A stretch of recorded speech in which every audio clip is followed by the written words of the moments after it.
Hi, this is Dr. Lucas Candifer for the Niagara Veterinary Society, and today for Pet Talk Tuesday, we're going to be talking about intestinal parasites and different parasites that our pets do pick up and carry often throughout their whole lives. When we talk about deworming, a lot of people think about it as something to do with our kittens and puppies when we first get them. We know that they're born with worms, and we try and knock those numbers down first thing because they're all going to be suffering from those if we don't make sure we deworm them well early on.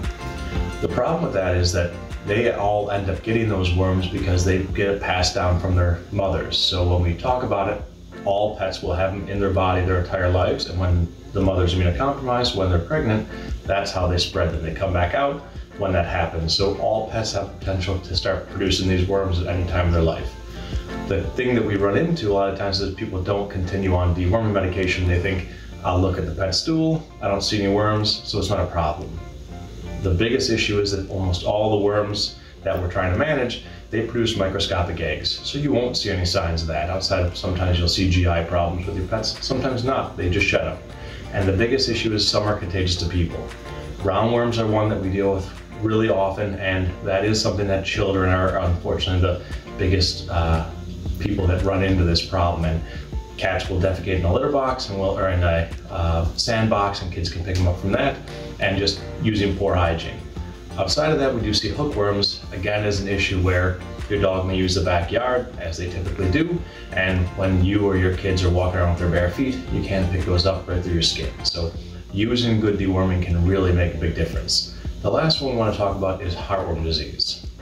We end up finding that in the past, it wasn't something we dealt with on a regular basis. It was more of a southern disease. Now we're seeing more and more often in this area.